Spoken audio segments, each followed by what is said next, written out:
E finalizando essa discussão acerca do trabalho do Walter Brast, ele, ao final, propõe o que ele julga importante para que o professor de educação física consiga contribuir a partir de uma prática crítica com a transformação social.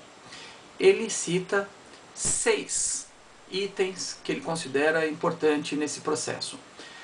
A primeira delas é a superação da visão positivista, de que o movimento é essencialmente um ato motor. Ou seja, essa afirmação se remonta àquela primeira crítica em que, da visão biologicista do homem, enxergando o homem apenas do ponto de vista biológico, quando na verdade o movimento tem por trás de si a intencionalidade, ou seja, que é construída a partir do conjunto de valores de uma determinada sociedade, de uma determinada cultura. Portanto, há que se superar essa visão de movimento a partir apenas dos elementos biológicos e considerar aí todas as relações sociais que estão em jogo. O segundo elemento importante também é superar a visão de que o desenvolvimento infantil se dá de forma natural. Na verdade, não é de forma natural, porque esse indivíduo não é um indivíduo isolado. O desenvolvimento humano é social.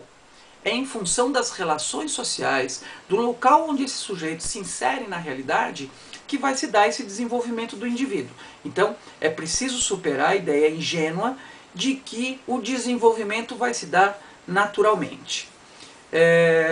O terceiro, e tudo isso ainda imbricado, é que o uso do movimento para satisfazer determinados interesses e necessidades do indivíduo não parte da sua aptidão física ou da sua habilidade, mas parte dos interesses concretos, culturais, sociais do indivíduo.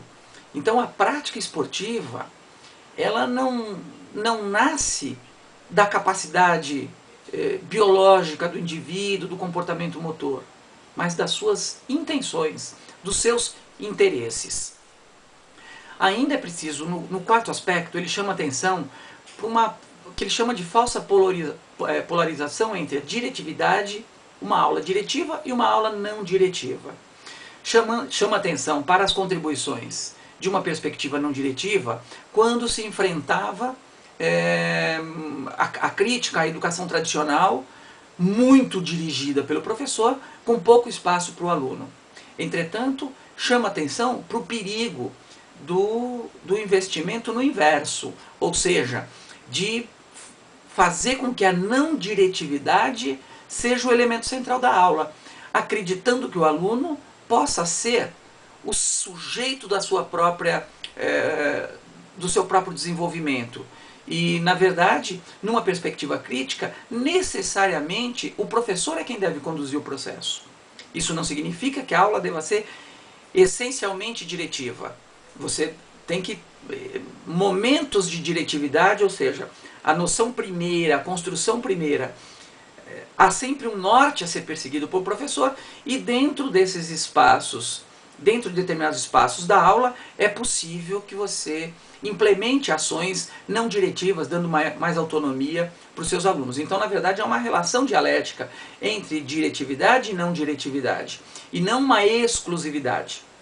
Afinal, o elemento fundamental ou mais expressivo da não diretividade é o famoso rola-bola na educação física. Aquilo é não diretividade. Talvez seja o exemplo mais radical da não diretividade. E veja como a não intervenção do professor nessa prática faz com que alunos que não sabem jogar futebol não joguem futebol. As meninas não podem ocupar a quadra porque a quadra é dos meninos. E a gente vê isso no próprio ensino, no ensino superior, na formação em educação física, quando termina-se a aula, por exemplo, uma aula que está se dando na quadra, quando termina a aula, vai para o intervalo, os meninos automaticamente tomam conta da quadra e as meninas automaticamente aceitam essa dominação e se afastam da quadra. Ou seja, esse processo já está constituído na cabeça das meninas, né? Voltando naquela, falando da questão da inferioridade, né?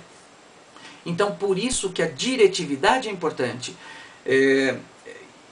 Na direção da aula, Porque se você deixar não diretivo que os alunos decidam por si só, você corre o risco de reproduzir continuamente a desigualdade social. Ou seja, a dominação dos meninos, a dominação de parte dos meninos. Também não é correto dizer que a dominação é dos meninos.